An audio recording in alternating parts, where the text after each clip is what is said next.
স্বাগত জানাচ্ছি ইসলামী ব্যাংক উন্নয়নে বাংলাদেশ অনুষ্ঠানে। সঙ্গে আছি আমি সৈয়দ আশিক রহমান। দর্শক, এই অনুষ্ঠানে আমরা সামাজিক ও অর্থনৈতিক বিভিন্ন সূচকে দুর্বার গতিতে এগিয়ে চলা বাংলাদেশের বিভিন্ন খাতের উন্নয়ন চিত্র তুলে ধরার চেষ্টা করি।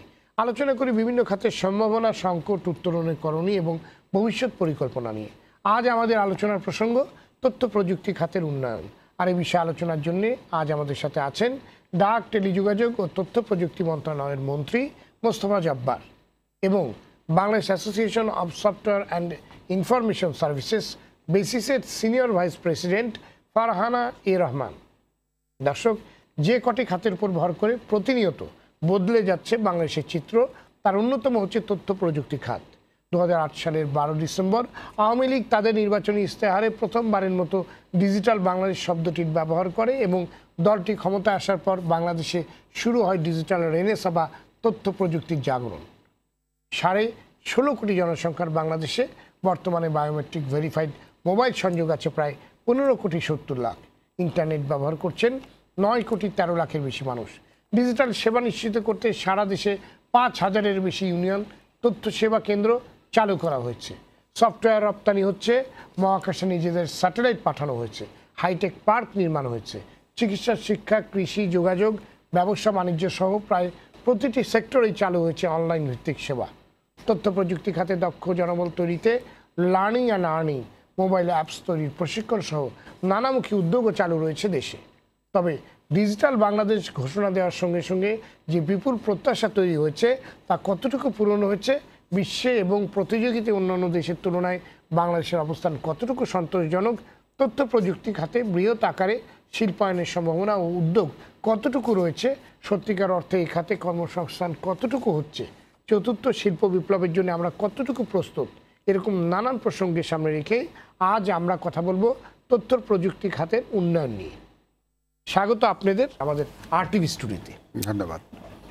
জনাব মোস্তফা জব্বার, 2008 সালে আওয়ামী লীগ ঘোষণা করেছিল 2021 সালের মধ্যে বাংলাদেশকে ডিজিটাল বাংলাদেশে রূপান্তরিত করা হবে। 2019 সাল চলছে, হাতে আছে আর 2 বছর। আপনি কতটুকু সন্তোষ এবং কত শতাংশ আমরা ডিজিটাল করতে পেরেছি? আপনাদের মনে থাকার কথা, যখন আমাদের নেত্রী ডিজিটাল বাংলাদেশ ঘোষণা করেছিলেন, ওটা নিয়ে হাসি ঠাট্টা প্রচুর হয়েছে, অনেকে তো বিশ্বাসই করতে চায়, এবং বিশ্বাস তো দূরের কথা, ঠাট্টা মস্করা করা হয়েছে, এবং বিদ্যুৎ টিদ্যুৎ চলে গেলে মনে করা হতো যে এটা ডিজিটাল বাংলাদেশের দৃষ্টান্ত। আজকে 2019 সালে দাঁড়িয়ে আমি এইটুকু বলতে পারবো যে বাংলাদেশের রূপান্তরটাকে অন্য দেশের সাথে যদি তুলনা করা হয় তাহলে একটু ভুল করা হবে। আগে বাংলাদেশকে বুঝতে হবে, বাংলাদেশ এটি কৃষিভিত্তিক দেশ ছিল। এই দেশটাতে প্রথম, দ্বিতীয়, তৃতীয় শিল্পায়ন হয়নি। বঙ্গবন্ধু যখন দেশটাকে স্বাধীন করেন তখন বলেছিলেন যে আমি এটা সোনার বাংলা গড়ে তুলতে চাই। সোনার বাংলা মানে কি? এটা সুখী সমৃদ্ধ দেশ গড়ে তোলা। এবং সত্যিকারভাবে কৃষি যুগে বাংলাদেশ কিন্তু সোনার বাংলাই ছিল, কারণ আমাদের উর্বর জমি ছিল, পরিশ্রমী মানুষ ছিল, অনুকূল আবহাওয়া ছিল, সব কিছু মিলিয়ে কিন্তু আমরা ধনী দেশ ছিলাম। যখন আমরা শিল্প যুগে প্রবেশ করলাম তখন ভোক্তা হয়ে গেলাম উৎপাদক থেকে। খাদ্য কেবল উৎপাদন করি, বাকি সব কিছুই আমার আমদানি করতে হয়, অন্যের কাছ থেকে নিতে হয় এবং সেটার ওপর নির্ভর করতে হয়। আমরা কিন্তু ডিজিটাল বাংলাদেশ বলতে ওই যে গ্যাপটা, আমি শিল্প যুগের গ্যাপটা যেটা আমরা মিস করেছি, এই ট্রেনটা ধরার চেষ্টা করার জন্য এই জায়গাটাতে গিয়েছে। এবং সেইটাই হচ্ছে আমার একটা কৃষিভিত্তিক সমাজকে একটি 4th ইন্ডাস্ট্রিয়াল রেভলিউশনের জায়গায় এনে তার কারণ। এবং সেই কারণেই আপনি যদি বলেন যে আমি ডিজিটাল রূপান্তরের কথা বলছি, এখন যদি দাঁড়িয়ে বলেন তাহলে কিন্তু বুঝতে হবে আমার অতীতের 3টি শিল্প বিপ্লব যেখানে শেষ হয়েছে সেখান থেকে আমি 4th ইন্ডাস্ট্রিয়াল রেভলিউশনের যুগে পা দিচ্ছি। ঠিক একইভাবে একটা এক্সাম্পল দেই, আমি মোবাইল ফোনের 2G, 3G, 4G ক্রস করেছি এবং 4th ইন্ডাস্ট্রিয়াল রেভলিউশন শুরু হচ্ছে 5G দিয়ে। এবং আমরা কিন্তু ঠিক 5Gতে পা দেব যখন আপনি সময়সীমাটা বলেছেন 2021, আমার স্বাধীনতার 50 বছর, সেই সময় থেকে আমরাও 5Gতে যেতে চাই, যখন পৃথিবীর মাত্র কয়েকটা দেশ এই প্রযুক্তিতে প্রবেশ করবে। আমার খুব সহজ হিসাবটা হচ্ছে, আমি প্রযুক্তিতে যে পিছিয়ে পড়া জাতি ছিলাম, সেখান থেকে প্রযুক্তিতে নেতৃত্ব দেওয়ার জায়গায় যেতে চাই। ধন্যবাদ। ফারহানা রহমান, একজন নারী হয়ে আপনি তথ্য প্রযুক্তি খাতে উদ্যোক্তা হয়ে উঠলেন কিভাবে এর সাথে আপনি যুক্ত হলেন? ছোটবেলা থেকে আমার একটা ক্রিয়েটিভিটি আমাকে সবসময় খুব টানতো। আমি যখন প্রথম তথ্য প্রযুক্তির সঙ্গে দেখার সুযোগ আমার হলো, আমাদের তো ছোটবেলায় আমরা দেখতে পারিনি, আমি তখন ইউনিভার্সিটিতে পড়ি, যখন আমার এই যোগাযোগটা হলো তখন আমি দেখলাম যে আমি যা ভাবি। যোগাযোগটা হলো আসলে সেই সময় প্রচুর ট্রেনিং প্রোগ্রাম বাংলাদেশে চলছে। এটা আমি বলছি আমাদের মাস্টার্সের পর 98, 97, 98-এর কথা। সেই সময় ট্রেনিং প্রোগ্রাম চলছে এবং সেই কিছু বিদেশি প্রতিষ্ঠানও এই দেশে ট্রেনিং করাচ্ছে, দেশি প্রতিষ্ঠানও আছে, সব মিলে। তো তখন কিন্তু প্রথম আমি কাজ করার জন্য, আসলে তার আগেও যোগাযোগ ছিল, কিন্তু কাজ করার জন্য এই জিনিসটাকে দেখা শুরু করলাম যে এটা কি আসলে। তো তখন আমি দেখলাম যে আমি যেটা ভাবছি, আমি যেটা বললাম যে ক্রিয়েটিভিটি আমাকে সবসময়, সেটা বিভিন্ন রকম ধরনের ক্রিয়েটিভ জিনিস আমি করেছি একদম আমার স্কুল জীবন থেকে। সেই জিনিসটার রেজাল্টটা খুব তাড়াতাড়ি আমি তথ্য প্রযুক্তিতে দেখতে পারি। প্রত্যেকটা জিনিসেই যখন আমরা এটাকে ম্যানুয়ালি করি, সেটা করে একটা পর্যায়ে এসে আমি রেজাল্টটা দেখতে পাই, কিন্তু তথ্য প্রযুক্তিতে কিন্তু আমি যেটা চিন্তা করছি সেই চিন্তাটার রেজাল্টটা খুব তাড়াতাড়ি দেখতে পাই। এই জিনিসটা আমাকে খুব মানে সেই সময় আমাকে খুব আকর্ষণ করেছিল এবং ওটাই ছিল কানেক্টিং পয়েন্ট। আরেকটা জিনিস সবসময় ছিল, একটা আইডেন্টিটি তৈরি করার ইচ্ছা সবসময় ছিল যে আমার কিছু একটা হবে, আমার নামে পরিচিত হবে এবং আমি যা ভাবি সেরকমভাবে হবে। তো ওই জায়গাটা থেকেও আসলে উদ্যোক্তা হওয়ার চেষ্টা করে গেছি। যখন আমি আইটি নিয়ে কাজ করা শুরু করি, আমার প্রচুর চ্যালেঞ্জ ছিল, কারণ অ্যাকসেপ্টেন্স, আমাদের সোশ্যাল অ্যাকসেপ্টেন্স কর্পোরেট লেভেলে, মানে অ্যাজ এ কোম্পানি, বা তখন বাংলাদেশে একজন উইমেন এন্টারপ্রেনার, তাও আবার টেকনোলজিতে, এই জিনিসটা ওনারা আসলে অ্যাকসেপ্ট সেই সময় করতে পারেননি। কারণ মেয়েরা হয়তো যাই করে শখের বশবর্তী হয়ে করে, দুদিন পরে কোম্পানি বন্ধ করে দেবে। ওয়ার্ক অর্ডার ইস্যু করেও আমি সেই কাজ পাইনি, এই ঘটনাও আছে। হ্যাঁ, এরকম একটা অবস্থা ছিল, যার জন্য সেই সময় আসলে আমি বাইরের কাজ করা শুরু করি এবং ওটা আসলে আমি এখনো কন্টিনিউ করেছি। তার কারণ হচ্ছে ওই জায়গায় আসলে আমি ফিমেল না মেল ওনারা আসলে এটা দেখেন না, ওনারা দেখেন আমি কাজটা ডেলিভার করতে পারছি কিনা। ভালো যে আপনার মাধ্যমে আমাদের দর্শকরা, আমাদের তরুণীরা, আমাদের নারী উদ্যোক্তারা তারা একটি ভালো মেসেজ পাবে। আমি আপনার কাছে জানতে চাই, বাংলাদেশের জন্য আইসিটি সেক্টর কতটুকু সম্ভাবনার ক্ষেত্র বলে আপনি মনে করেন? একটা সময় ছিল যখন মানুষ মনে করতো শুধু শিক্ষিত মানুষ। আপনি কি মনে করেন আইসিটি মানে আইসিটি ঝট করে তারা কিন্তু বুঝতে পারে না? আপনি কি একটা ক্লিয়ার মানে ব্যাখ্যা দিবেন? কারণ অনেকেই মনে করে মোবাইল ইন্টারনেটই বুঝি আইসিটি।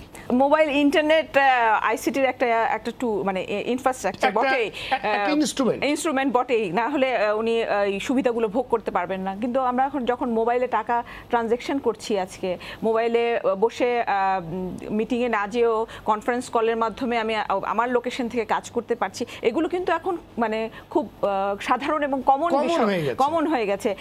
গ্রামের প্রত্যন্ত অঞ্চল মা এখন তার বিদেশে থাকা ছেলের সাথে কিন্তু প্রতিদিন শুধু কথাই বলছেন না, তাকেও দেখতে পাচ্ছেন। তো এগুলো তো সুফল, একদম সাধারণ লেভেলের সুফল।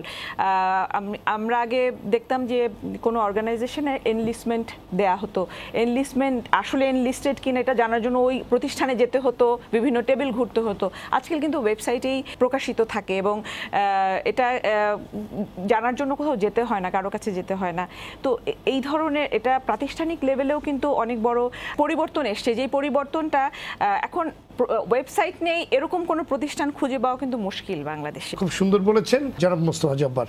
বাংলাদেশে বর্তমানে ডেমোগ্রাফিক ডিভিডেন্টের মধ্যে রয়েছে।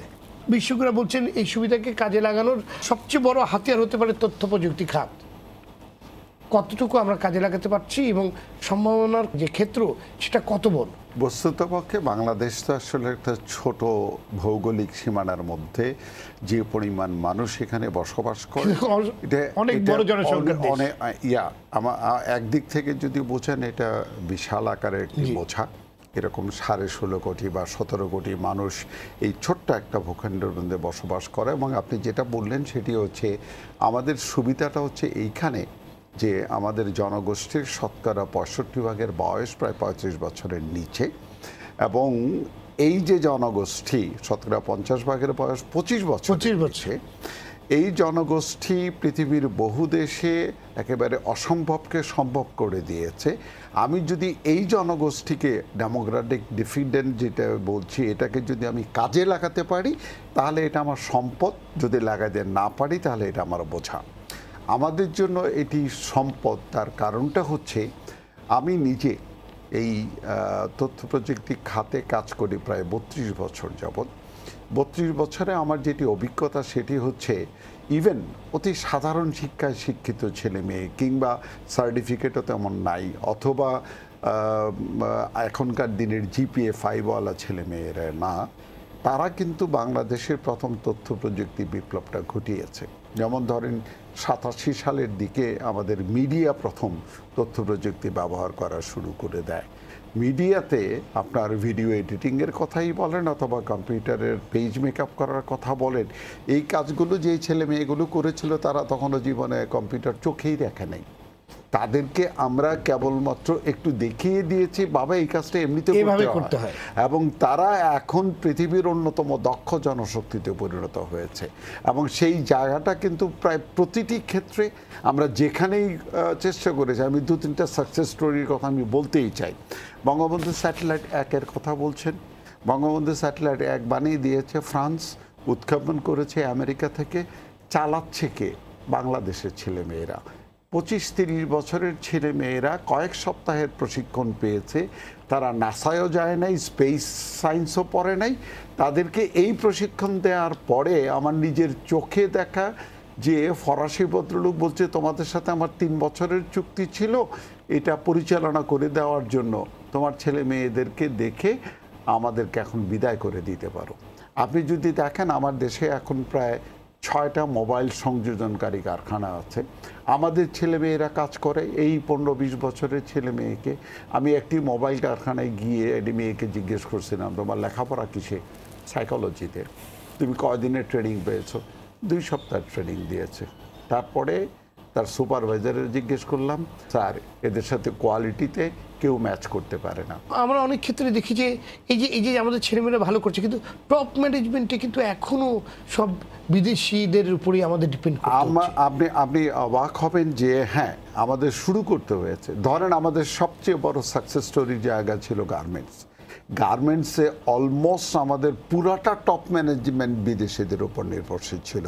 আজকে গিয়ে কিন্তু আছে, আমি বলছি আছে। তার কারণটা হচ্ছে যে আমাদের বেশিরভাগ অংশেই টপ ম্যানেজমেন্ট আমরা দেখি। ওই জায়গাটার মধ্যে আমাদের যে ধরনের অগ্রগতি সাধন করার দরকার ছিল সেটা আমরা করতে পারিনি। কিন্তু আমার আইটিতে সেই অবস্থা নাই।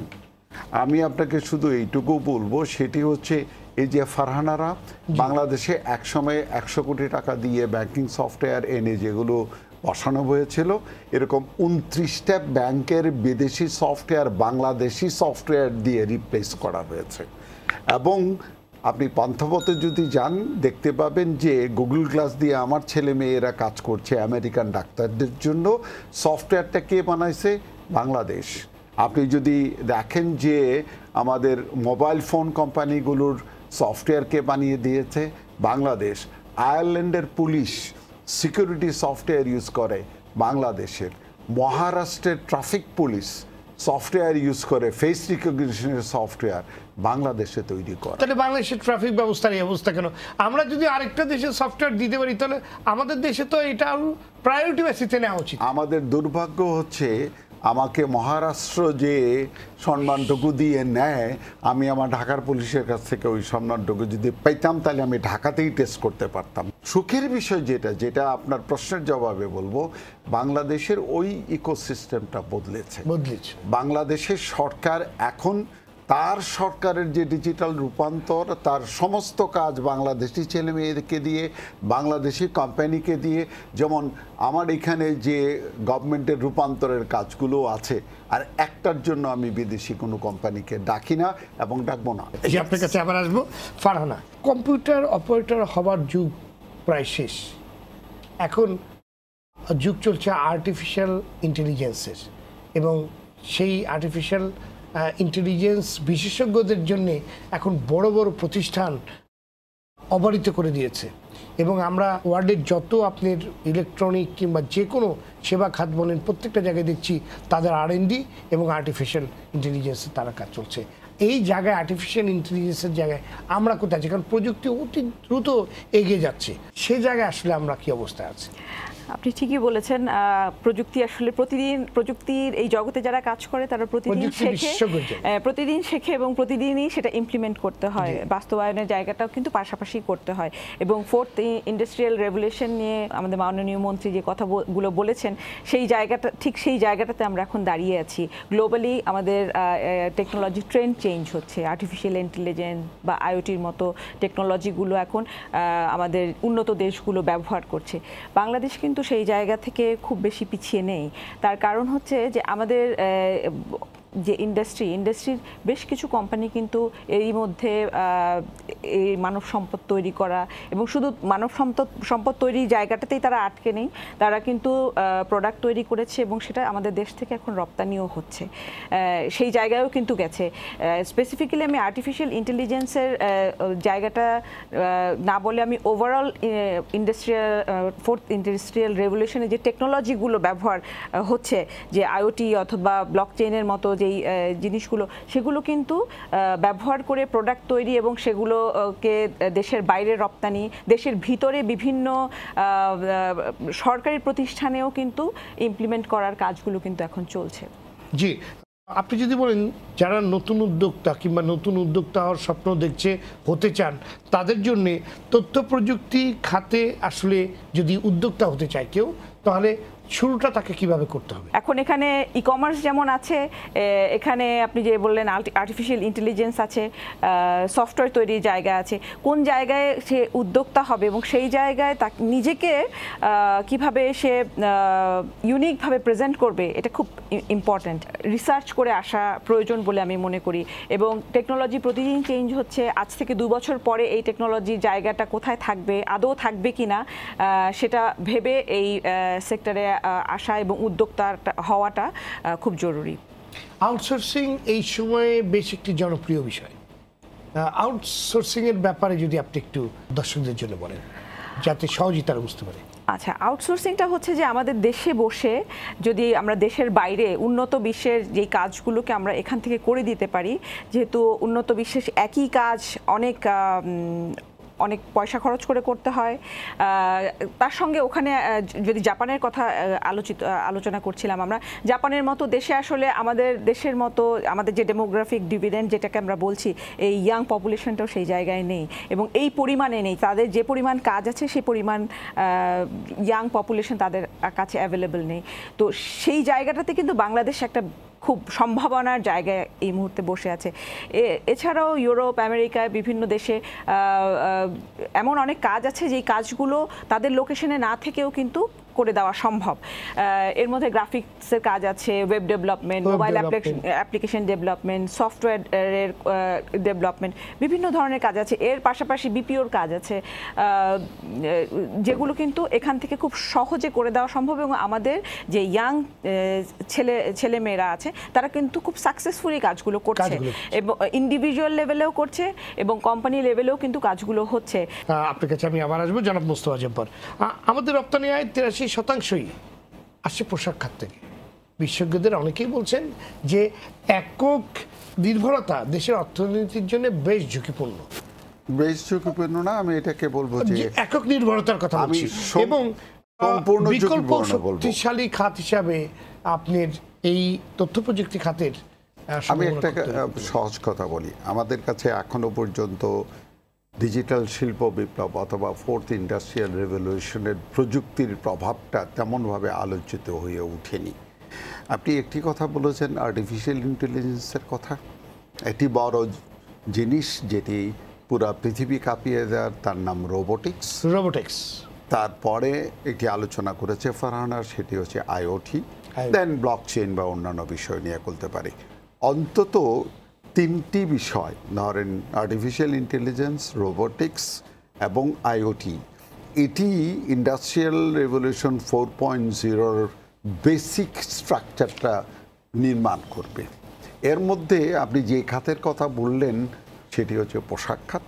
পোশাক খাতে কিন্তু বাংলাদেশের এই প্রাধান্য অর্জনের একটি বড় বিষয় ছিল যে আমাদের প্রচুর জনশক্তি আছে, কায়িক শ্রম দিতে পারে এবং তাদের খুব বেশি বেতন দিতে হয় না, স্বল্প বেতনে দিয়ে তাদেরকে কাজ করিয়ে নেওয়া যায়। আমার মনে আছে আমরা একটা ডিনারে ছিলাম, আমাদের জার্মান অ্যাম্বাসেডার সহ অনেক অ্যাম্বাসেডাররা ছিলেন। আমাকেই বলছিলেন জার্মান অ্যাম্বাসেডারদের, দেখো তোমার পোশাক কারখানা কিন্তু জার্মানিতে শিফট হয়ে যাবে। কারণটা কি? যে তুমি এখানে যে লক্ষ লক্ষ লোক দিয়ে কাজগুলো করাচ্ছ এগুলো আমি রোবট দিয়ে রিপ্লেস করব। এবং বাস্তবতা যেটি, এটি আসলে ঢেকে রাখার কোনো সুযোগ নাই। এখন পৃথিবীতে প্রযুক্তি আছে যে আমি রোবট দিয়ে আসলে কাপড় বানাতে পারি, সেই অবস্থার মতন প্রযুক্তি আছে, সফটওয়্যার আছে, হার্ডওয়্যারও আছে।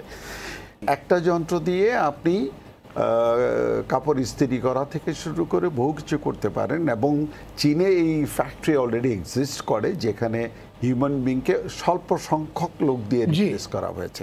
ফলে আপনি পোশাক রপ্তানির যে জায়গাটা দেখছেন, আমি বলছি না যে এটা বিলীন হয়ে যাবে, কিন্তু এটা চ্যালেঞ্জের মুখে পড়বে, এটা অত্যন্ত স্বাভাবিক নিয়মেই পড়বে। এবং বিকল্প যেটি সেটি আসলে আমি ওভারঅল যেটিকে বলবো সেটা হচ্ছে ডিজিটাল প্রযুক্তি। শুধুমাত্র ইনফরমেশন টেকনোলজি না, আমি সামগ্রিকভাবে পুরাটাকে একেবারে ফারহানা যেটা বলছে যে আমি বিদেশের কাজ আউটসোর্সিং করে দিচ্ছি, এইটা যেমনিভাবে সম্ভব তেমনি করে কেন না যে আমি বাংলাদেশে রোবট বানাবো। ডিজিটাল বাংলাদেশের সরকার, এই সরকার গত 10 বছর যাবতই সর্বোচ্চ অগ্রাধিকার দিয়ে আসছে আমাদের তথ্য প্রযুক্তি খাতকে, সর্বোচ্চ প্রণোদনা দিয়ে আসছে, সহায়তা দিয়ে আসছে এবং সেগুলোর ফলে আজকের বাংলাদেশ কিন্তু $1 বিলিয়ন রপ্তানির মাত্রায় গিয়ে পৌঁছে গেছে শুধুমাত্র সফটওয়্যার এবং সার্ভিসেস এই খাতের উপরে। আমরা কিন্তু মাত্র $26 বিলিয়ন রপ্তানি থেকে যাত্রা শুরু করেছিলাম 2009-তে। 8 ডিসেম্বরে এই অবস্থাটার ভিতরে আমরা ছিলাম। সেখান থেকে 1 বিলিয়ন পর্যন্ত পৌঁছানো, এটি কিন্তু বাংলাদেশের জনগণ আসলে টের পায় না আমরা কিভাবে বড় হয়েছি। ফারহানা যেটা বলছে যে আমাদের কোথাও কোথাও গেলে আপনি 400-500 লোককে দেখবেন কাজ করতেছে, কিন্তু ওখানে কোনো সাইনবোর্ড নাই, ফলে মনে করে না যে এটা দৃশ্যমান না কিংবা দেখা যায় না। এবং সেটা কেবলমাত্র ব্যাংকের অ্যাকাউন্টে গেলে টের পাওয়া যায় যে হ্যাঁ ওখানে ডলার আসতেছে। আমাদের কিন্তু যেই টার্গেটগুলো নিয়ে আমরা এগোচ্ছিলাম সেগুলো যথাযথভাবে এগোচ্ছে। এবং আমার যেই জায়গাটার ক্ষেত্রে শুধুমাত্র বলার বিষয় সেটি হচ্ছে প্রথমত এই একটি খাত, যে একটি খাত একেবারে একজন সাধারণ শিক্ষায় শিক্ষিত স্বল্প শিক্ষিত লোক থেকে শুরু করে একজন সর্বোচ্চ বিশেষজ্ঞ যাকে আমি আর্টিফিশিয়াল ইন্টেলিজেন্স শেখাতে পারবো অথবা শিখে আসছে, এই পুরা জনগোষ্ঠীকে কাজে লাগানোর মতন একটি খাত। এটি সুনির্দিষ্ট কেবল একটি সেকশনের জন্য না। যেমন ধরুন যে লোকটি ডেটা এন্ট্রি করতে পারে, ওর জন্য বেশি বিদ্যার দরকার নাই, কম্পিউটার সায়েন্সে বিশেষজ্ঞ হওয়ার দরকার নেই। এই যে আমাদের এখানে সবচেয়ে বেশি অবদান এখনও রপ্তানিতে যেটা কাজ করে সেটা হচ্ছে আমাদের আইটি এনেবল সার্ভিসেস বা বিপিও, এরা কিন্তু কম্পিউটার সায়েন্স গ্র্যাজুয়েট না, এরা অতি সাধারণ শিক্ষায় শিক্ষিত লোক। কাউকে আমরা গ্রাফিক্স শিখিয়ে দিয়েছি, ফটোশপ ইলাস্ট্রেটর জানলে সে এসে কাজ করতে সক্ষম হয়ে যেতে পারে, ওই যে পাথ তৈরি করা থেকে শুরু করে ওই জায়গাটায় করতে পারে। ঠিক একই সাথে আমাদের এখন যেই জায়গাটার উপরে গুরুত্ব দেওয়া দরকার সেটি হচ্ছে আমি ভবিষ্যতের প্রযুক্তিটাকে কতটা আয়ত্ত করতে পারি। হয়তো আমার চেয়ে জাপান ইন্ডাস্ট্রিয়াল রেভলিউশন 3.0-তে অনেক এগিয়ে ছিল এবং প্রযুক্তির ওই স্তরটা পর্যন্ত সেই নেতৃত্ব দিয়ে আসছে, কিন্তু পরের স্তরটা জাপানের জন্য যেমনি নতুন আমার জন্যও নতুন। আমার বাড়তি সুবিধা, আমার ইয়াং জনগোষ্ঠী আছে, তাকে আমি জাপানের আগে শেখাতে পারবো এবং জাপানের শেখানোর লোকই নাই। ঠিক একই অবস্থা ইউরোপেরও। ফলে আমার এই যে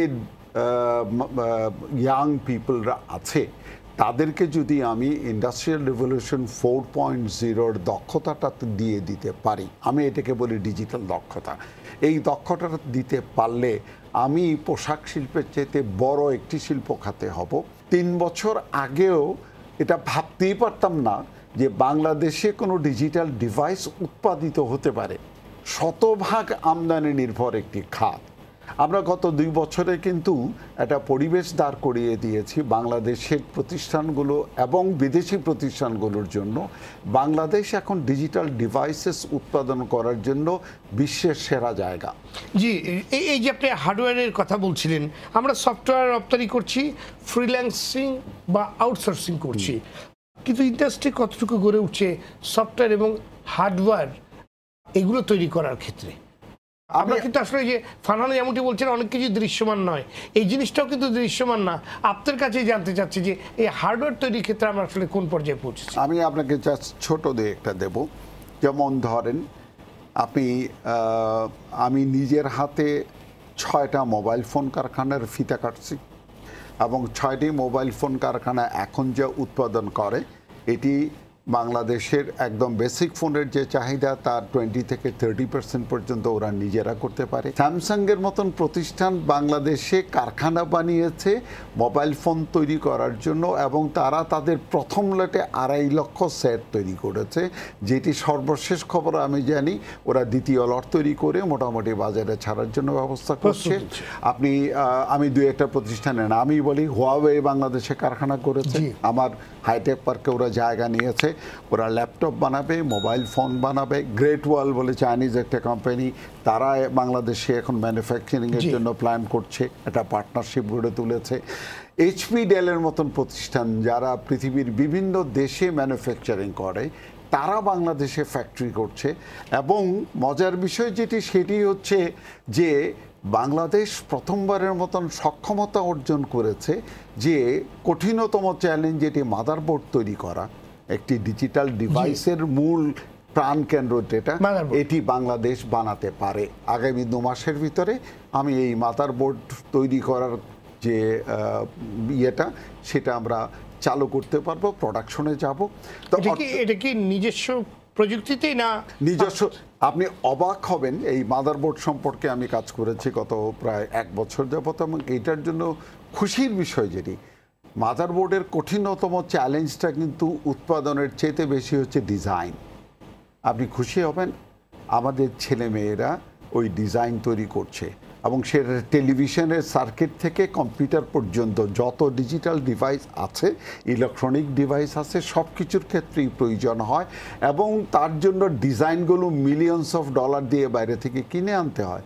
আমাদের ছেলেমেয়েরা সেই ডিজাইন তৈরি করছে এবং আমরা বাংলাদেশে এটি ম্যানুফ্যাকচার করছি, নট অ্যাসেম্বলিং।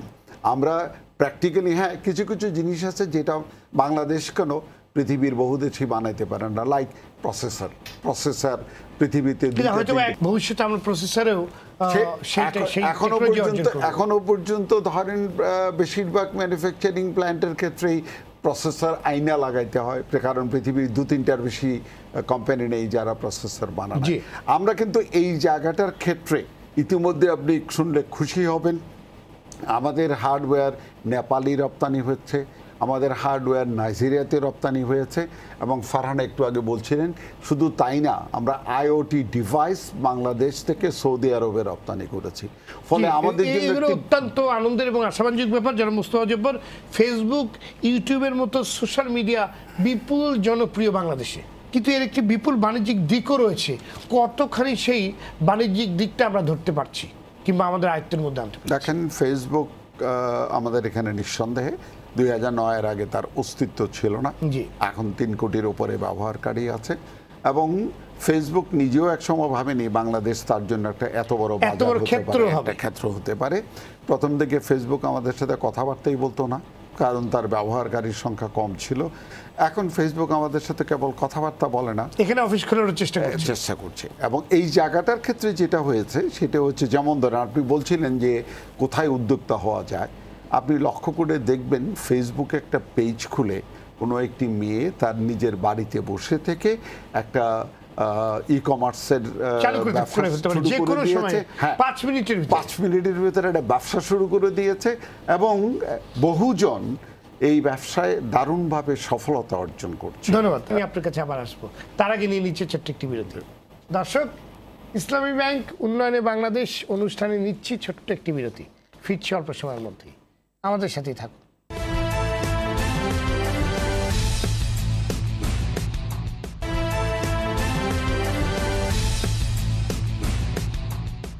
দর্শক বিরতির পর আবারও স্বাগত জানাচ্ছি ইসলামী ব্যাংক উন্নয়নে বাংলাদেশ অনুষ্ঠানে। সঙ্গে আছে আমি সৈয়দ আশিক রহমান। আজ আমরা কথা বলছি তথ্য প্রযুক্তি খাতের উন্নয়ন নিয়ে। স্বাগত আপনাদের আবারও। ফারহানা এ রহমান, এই যে ফেসবুকের কথা চলছিল, সোশ্যাল মিডিয়া ফেসবুক এবং ইউটিউব, ই কমার্সের যে সম্ভাবনা এবং সংকট, এটাকে আপনি কিভাবে দেখছেন? যে কোনো নতুন জিনিসের সম্ভাবনার সাথে সংকট এটা কিন্তু একদম ডিরেক্ট ই কমার্সের মধ্যে থাকবেই। আমি প্রথমেই একটা কথা বলতে চাই যে ফেসবুক কমার্স আসলে কোন জায়গায় গেছে আমরা বোধহয় এখনো বুঝতে পারছি না। তার কারণ হচ্ছে, আমি নিজে যখন এখন থেকে আরো 5 বছর আগে এই ই কমার্স নিয়ে কথা বলা শুরু হলো, মানুষ বলেছে যে কাপড় কিনবো, না ধরে কাপড় কিনবো। তারপরে শুরু হলো যে কম দামি জিনিস হয়তো বা কেনা যায়।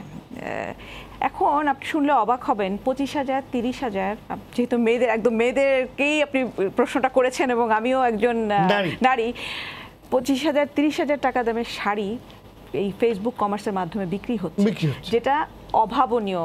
এই যে মানে বিশ্বাসের জায়গাটা যে তৈরি হয়েছে যে হ্যাঁ, আমি এই অর্ডারটা দিলে এই কাপড়টাই আমার কাছে পৌঁছবে, এবং সেই জায়গায় কিন্তু কোনো রকম আপনি যেটা বললেন কপি বা রেপ্লিকা কিন্তু আসছে না। কমপ্লেন কিছু তো আছে। আমি আরেকটা কথা ফেসবুকের বিষয়ে বলতে চাই, সেটা হচ্ছে ফেসবুক লাইভ। ইয়াং মেয়েরা হয়তো কলেজে পড়ে, ইউনিভার্সিটিতে পড়ে, তারা কিন্তু এই ফেসবুক লাইভ দিয়ে, আমার জানা মতে এই শহরে 7টা শোরুম আছে তার এখন, বিক্রি হয় ফেসবুক লাইভ দিয়ে। শাড়ি পরে ওখানে দেখাচ্ছে, সেখানে আপনাদের খুলে দেখাচ্ছে, ওখানে বিক্রি হয়ে যাচ্ছে, এবং ওখানে দেখা যাচ্ছে, দেখাতো যায় যে কতজন লোক দেখছে। ওখানে দেখা যাচ্ছে যে 5,000, 7,000 লোক ওই জিনিসটা দেখছে বসে বসে। তো এত সহজে এতজন মানুষকে রিচ করা, এটাই কিন্তু তথ্য প্রযুক্তি। হ্যাঁ, এবং ই কমার্সের সুবিধা এটা। আর ই কমার্স তো এভাবেই আসলে শুধু ই কমার্স সাইটের মাধ্যমে না, এফ কমার্স, যেটা ফেসবুক কমার্সের কথা বলছেন, এভাবেই কিন্তু বাড়ছে দিনে দিনে।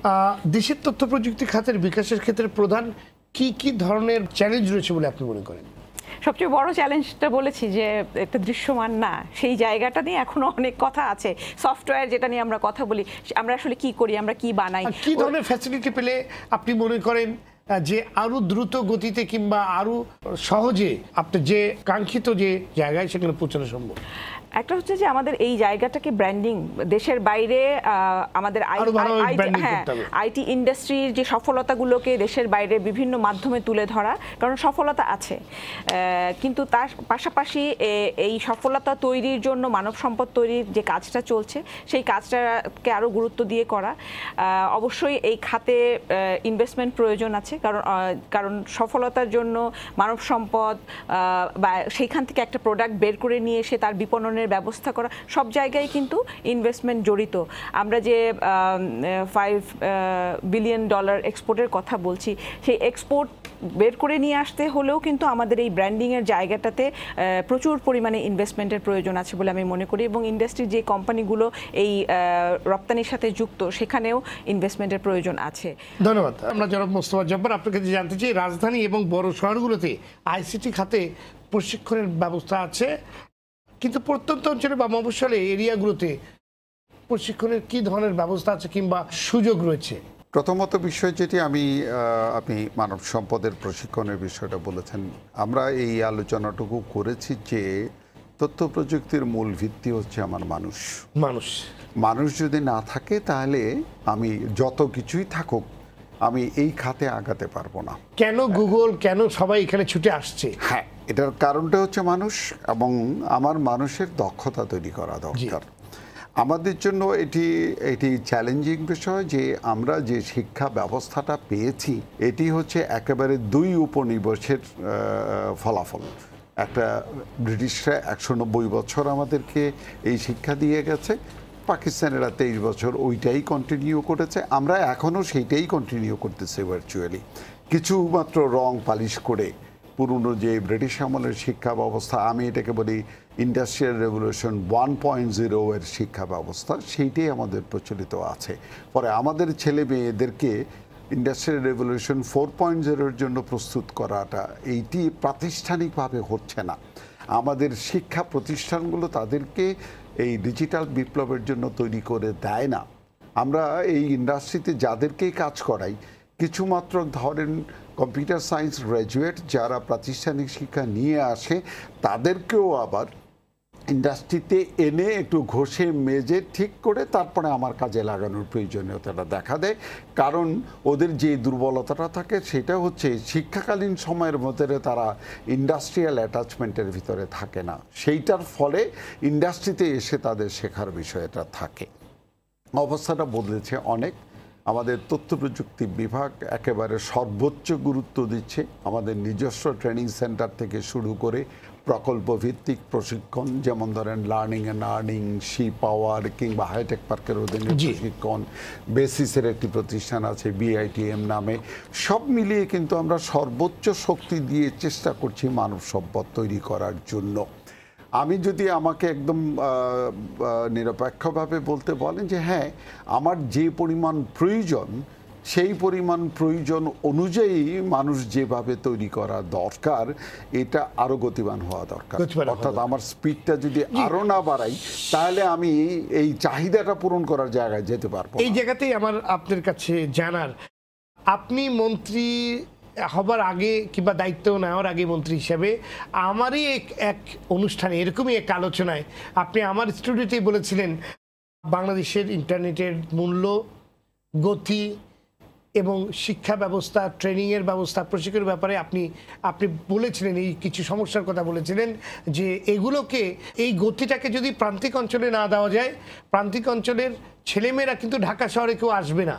তারা যে সুযোগ সুবিধা নিয়ে ওখানে যে সুন্দরভাবে নিজের বাড়িতে বসে যেই কাজগুলোর কথা বলছেন, যেভাবে বিদেশ থেকে আর্নিং করতে পারে, আপনি সেই আমার টক শোতে সেই আলোচনায় আপনি বলেছিলেন, সেই জায়গায় আজকে দাঁড়িয়ে আপনি কতটুকু সমস্যাটা দূর করতে পারেন? এই চ্যালেঞ্জটা মোকাবেলা করার জন্য কিছু ইনফ্রাস্ট্রাকচারাল বিষয় আছে।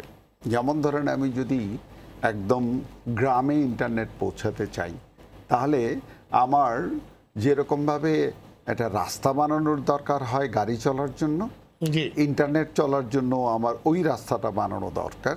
এবং ওই রাস্তাটা বানানোর জন্য ইতিমধ্যে সরকার যেটুকু সফলতা অর্জন করেছে সেটি প্রশংসাযোগ্য। সেটি হচ্ছে, আমরা 2019 সালের শেষ নাগাদ বাংলাদেশের কোনো ইউনিয়ন পাবো না যেখানে আমার ইন্টারনেট পৌঁছাবে না, দ্রুতগতির ইন্টারনেট। আমাদের কিন্তু এখনো পর্যন্ত শতকরা 88% মানুষ কেবলমাত্র মোবাইল ফোনের ইন্টারনেট ব্যবহার করে। আমি যে জগতের কথা বলছি, তথ্য প্রযুক্তির কথা বলছি, ইন্ডাস্ট্রিয়াল রেভলিউশন 4.0 কথা বলছি, তাতে আমার মোবাইল ইন্টারনেট সাফিসিয়েন্ট না। এবং সেই কারণে আমার ইভেন 4G দিয়ে আমি যে ইন্টারনেটের গতি পাবো, সেটা দিয়ে আমার আর্টিফিশিয়াল ইন্টেলিজেন্স অথবা IoT চলবে না, রোবোটিক্স চলবে না। আমরা কিন্তু এই বিষয়টা উপলব্ধি করেছি বলেই প্রত্যেক ইউনিয়ন পর্যন্ত আমার পপ পৌঁছাচ্ছে। এবং এখন আমরা ভাবছি যে ওই ইউনিয়ন থেকে বাড়ি বাড়ি পৌঁছানো কিংবা শিক্ষা প্রতিষ্ঠান পর্যন্ত পৌঁছানো, ওই জায়গাটায় কি করা যেতে পারে। আমাদের দুটো পথ আছে। একটা হচ্ছে আমি গ্রামে তার বসাতে পারি, ইউনিয়ন থেকে গ্রাম পর্যন্ত তার টানতে পারি। আরেকটি হচ্ছে আমি ওয়াইফাই জোন করতে পারি, যেটা দিয়ে একটা বড় এলাকাকে আমি এই ইন্টারনেটের আওতায় আনতে পারি। যারা মোস্তফা জব্বার, আইসিটি খাত নিয়ে আপনার ভবিষ্যৎ পরিকল্পনা কি, এবং দর্শকদের উদ্দেশ্যে আজকে এই অনুষ্ঠানের মাধ্যমে দুটো সুখবর আপনি কি দিতে চান? ধন্যবাদ। প্রথমত সেটি হচ্ছে যে আমি এখনো মনে করি যে একটা কৃষিভিত্তিক সমাজ থেকে ডিজিটাল সমাজে উত্তরণ ঘটানো, পৃথিবীর সাথে তাল মিলিয়ে চলে পৃথিবীর সমকক্ষ না, পৃথিবীর নেতৃত্ব দেওয়ার জায়গায় যাওয়াটা, আমি বিশ্বাস করি এটি আমাদের পক্ষে সম্ভব।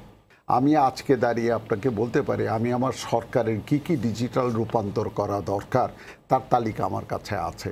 আমি জানি আমার 2760টা সেবাকে ডিজিটাল করতে হবে। আমি জানি তার মধ্যে 900 সেবা জনগণের সাথে সম্পর্কযুক্ত। আমি জানি যে এর মধ্যে আমি মাত্র 500 তৈরি করেছি, বাকিগুলো তৈরি করব। আমার ইন্ডাস্ট্রির জন্য একটা বড় যে বিষয়, 30,000 কোটি টাকার সরকারি কেনাকাটাই আছে শুধুমাত্র আমি আমার এই অ্যাপসগুলো বা যেই সেবাগুলোকে যদি রূপান্তর করতে পারি। পাশাপাশি যেই জায়গাটার মধ্যে আমি বলতে চাই, আমি এই জায়গাটাতে বিশ্বাস করি করার প্রশ্ন যদি বলে, একদিকে কাগজবিহীন সরকার, আরেকদিকে শিক্ষা ব্যবস্থাকে সম্পূর্ণ ডিজিটাল করা, ব্যবসা বাণিজ্য কল কারখানা সবগুলোকে ডিজিটাল যুগের জন্য প্রস্তুত করে তারপরে সামনে যাওয়া। এটি কিন্তু এমন একটি সময় যেখানে একলা কারো কিছু করার নাই, ফলে পুরো দেশটাকে একসাথে সামনে নিয়ে যাও, কাউকে বাদ দিয়ে গিয়ে আমি চলে যেতে পারবো এটি না। সরকার ওই কাজটা করছে যে ইন্ডাস্ট্রিকেও আমার সঙ্গে নিতে হচ্ছে, বিজনেসকেও আমার সঙ্গে নিতে হচ্ছে, আমার যে আইটি ইন্ডাস্ট্রি আছে তারা যেমন করে তৈরি করবে, যে ভোক্তা তাকেও তৈরি করতে হবে। ফলে সামগ্রিকভাবে এটা কিন্তু একটি জাতীয় আয়োজন। এই জাতীয় আয়োজনটাকেই আমরা আসলে সম্পন্ন করতে চাই এবং আমি এটা বিশ্বাস করি যে 5 বছরের জন্য জনগণ শেখ হাসিনাকে রায় দিয়েছে। এই 5 বছর পরে বাংলাদেশের ইভেন বর্তমানে যে রূপটা আছে তার আমূল পরিবর্তন আমরা দেখতে পাবো এই ডিজিটাল রূপান্তরের মধ্য দিয়ে। আমি এটাকে বলি শেখ হাসিনার ডিজিটাল বাংলাদেশ। ধন্যবাদ আপনাদের দুজনকে আজকে আলোচনায় অংশগ্রহণ করার জন্য। দর্শক, তথ্য প্রযুক্তি খাতের উন্নয়ন একটি নিরন্তর প্রক্রিয়া। প্রতিনিয়ত প্রযুক্তির পরিবর্তন হচ্ছে, সংযোজন হচ্ছে, নতুন নতুন উদ্ভাবন ঘটছে। সুতরাং থেমে থাকার সুযোগ নেই, বরং প্রতিনিয়ত নিজেদের হাল নাগাতে রাখতে হবে। এ খাতে দক্ষ জনবল তৈরিতে পাঠ্যসূচি তথা শিক্ষা ব্যবস্থায় প্রয়োজনীয় পরিবর্তন আনতে হবে। শিক্ষার গুণগত মান নিশ্চিত করতে হবে। তথ্য প্রযুক্তি খাতে কেবল সেবাভোগী নয়, কন্টেন্ট মেকার তৈরি করতে হবে। উৎপাদনশীলতা বাড়াতে হবে। এ খাতে বিশেষজ্ঞ তৈরি করতে হবে। অবকাঠামোগত সক্ষমতা ও সুযোগ বাড়াতে হবে। আমরা মনে করি 2021 সালের মধ্যে বাংলাদেশকে ডিজিটাল রূপান্তর করতে হলে লোকাল ট্রেনের গতিতে চলবার সুযোগ নেই, চলতে হবে বুলেট ট্রেনের গতিতে। দর্শক, আজকের মতো এ পর্যন্তই। আগামী শুক্রবার আবারও দেখা হবে এই অনুষ্ঠানে। সবাই ভালো থাকুন, সুস্থ থাকুন। সঙ্গে থাকার জন্য ধন্যবাদ।